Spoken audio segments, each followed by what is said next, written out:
Hi hello friends, welcome back to Media Talks. நான் உங்கள் Mounika.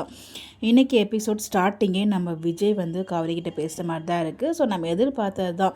So Kaveri வந்து இந்த இடத்துல உண்மையை சொல்லிக்கிறாங்க. பட் அதை வந்து விஜயுமே புரிஞ்சுக்கிறாரு. காவேரி என்னதுக்காக அது மாதிரி பேசுகிறாங்க.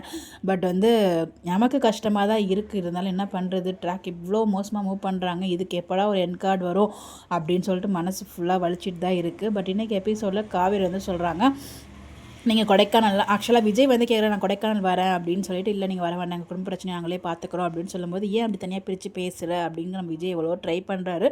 பட் வந்து பார்த்திங்கன்னா நம்ம காவேரி வந்து என்னால் நீங்கள் பாட்டி தாத்தாலாம் கஷ்டப்படுறதுனால பார்த்துட்டு இருக்க முடியாது, ஸோ அதனால் நீங்கள் வர வேண்டாம், ஸோ இனிமேல் நம்ம அதனால் ஒதுங்கிறது தான் பெஸ்ட்டு, கிட்டத்தட்ட வந்து நம்ம விலகிடலாம் அப்படிங்கிறத ஓப்பனாகவே சொல்லிட்டாங்க இன்றைக்கி நம்ம விஜய் கிட்ட. ஸோ அது விஜயனால தாங்க முடியல, தாத்தா கூட சேர்ந்து ட்ரிங்க் பண்ணுறாங்க. அப்போ பாட்டி வந்து வழக்கம் போல் காவிரி திட்டிகிட்டு இருக்காங்க. பட் இந்த இடத்துல விஜய்க்கு கோவம் வருது. பட் அதில் பாட்டியை கஷ்டப்படுத்தக்கூடாது அப்படிங்கிறதுக்காக தாத்தா கிட்டே எடுத்து சொல்கிறார், கண்டிப்பாக நீங்கள் வந்து பாட்டிக்கிட்ட பேசுங்க தாத்தா, ஸோ பாட்டி எனக்காக தான் பேசுகிறாங்க அப்படிங்கிற மாதிரி ஒரு பக்கம் சொல்கிறார். அதில் கோவம் வருது அவருக்கு.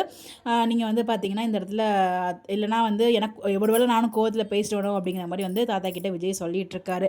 இந்த மாதிரி தான் டாக்ஸ் போயிட்டு இருக்கு. அப்படியே அந்த பக்கம் வந்து பார்த்திங்கன்னா எனக்கு இந்த இதில் பார்க்கும்போது நம்ம நிவின் அண்ட் யமுனா இருக்காங்க, கங்கா அண்டு கமருதீன், அதாவது குமரன் இருக்காங்க, இவங்கெல்லாம் வந்து சேர்ந்து இருக்கும்போது காவேரி மட்டும் ஏன் தனியாக பிரித்து வச்சு ட்ராக் மூவ் பண்ணுறீங்க, ஸோ வீக்காக சேர்ந்து இந்த ப்ராப்ளம் சால்வ் பண்ண மாதிரி குழந்தை நல்லா இருக்கும்ல அப்படிங்கிற மாதிரி ஒரு ஃபீல் இருந்துச்சு. ஸோ இன்னொரு பக்கம் வந்து பார்த்திங்கன்னா நம்ம நேற்றுக்கு ஒரு விஷயம் பேசியிருப்போம் நம்ம ஜெயந்தி சிஸ்டர் சொன்னதை வச்சு. ஸோ வந்து அந்த எபிசோட் வந்து நடந்துச்சுன்னு நம்ம சொல்லி பேசியிருந்தோம் இல்லையா, அவங்க அப்பா இறந்ததுக்கப்புறம் இந்த மாதிரி வந்து பேங்க்கில் அடைகிற அந்த டாக்குமெண்ட்டை நம்ம கங்காவோட நகையெல்லாம் வச்சு தான் வந்து மீட்டாங்க அப்படின்னு சொல்லிட்டு அதை வந்து இன்றைக்கி பேசினாங்க. ஸோ அந்த இதை வச்சு தான் நம்ம வந்து இல்லீகலாக மூவ் பண்ணணும் அப்படின்னு சொல்லி காவேரி சொல்லும்போது, நிவின் வந்து லீகலாக மூவ் பண்ணணும்னு சொல்கிறாங்க, குமரனும் காவேரி வந்து இல்லீகலாக மூவ் பண்ணணும் அப்படின்னு சொல்கிறாங்க. வீடு பிரச்சனையை நான் பார்த்திறேன்னா என்னால் ஓட முடியாதுன்னு சொல்லிட்டு இருக்கீங்களே, கண்டிப்பாக நான் ஓடி அதை எப்படி சரி பண்ணணுமோ அதை நான் சரி பண்ணேன். பட் நீங்கள் 4 பேரும் உங்கள் அப்பாவோட ஆசை நிறைவேற்றணும். உங்கள் அப்பா வந்து தோட்டம் வாங்கினார் இல்லையா, அதில் வந்து வீடு கட்டி நீங்கள் 4 பேர் ஒன்றா அங்கே இருக்கணும்னு தான் ஆசைப்பட்டார். அந்த தோட்டமே இப்போ இல்லாமல் போயிடுச்சு.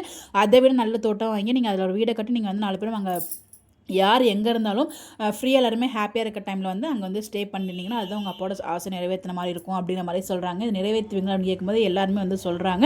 இந்த இடத்துல காவிரி டைமில் நீயே நினச்சாலும் அந்த வீட்டில் போய் நிம்மதியே வாழ முடியாது, ஸோ உனக்குன்னு ஒரு வழியே தேடு அப்படிங்கிற மாதிரி சொல்லிட்டு இருக்காங்க. நம்ம கங்காவை வந்து நீ வந்து பணக்காரனாக வாழணும்னு ஆசைப்படல, அந்த மாதிரி லைஃப் நீ தேடிக்கணும் அப்படிங்கிற மாதிரி சொல்கிறாங்க. யமுனாவும் நீ படித்து கலெக்டர் ஆகணும் அப்படிங்கிற மாதிரி சொல்லிட்டு இருக்காங்க. கடைசி பாப்பா நர்மதா பாப்பா வந்து உனக்கு இப்போ நீ மைண்டில் செட் பண்ணிக்கோ, என்ன ஆகணும்னு சொல்லி முயற்சி பண்ணுறியோ அது வந்து நல்லபடியாக முயற்சி பண்ணு சொல்லி சபதெல்லாம் வாங்கிக்கிறாங்க. 4 சங்கைகளும் வந்து சபதெல்லாம் வாங்கிக்கிறாங்க. பட் இதெல்லாம் ஓகே தான்.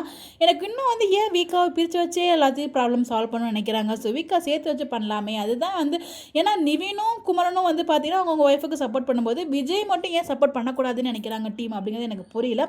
ஸோ பற்றி நம்ம தனியாக டிஸ்கஸ் பண்ணுவோம். உங்களோட பாயிண்ட் அதில் கண்டிப்பாக ஷேர் பண்ணுங்கள். உங்களோட பாயிண்ட் ஆஃப் என்னங்கிறதையும் கமெண்ட்டில் ஷேர் பண்ணுங்கள். இந்த மாதிரி தெரிஞ்சுக்க நம்மளோட சேனலை ஃபாலோ பண்ணிக்கோங்க. Bye bye.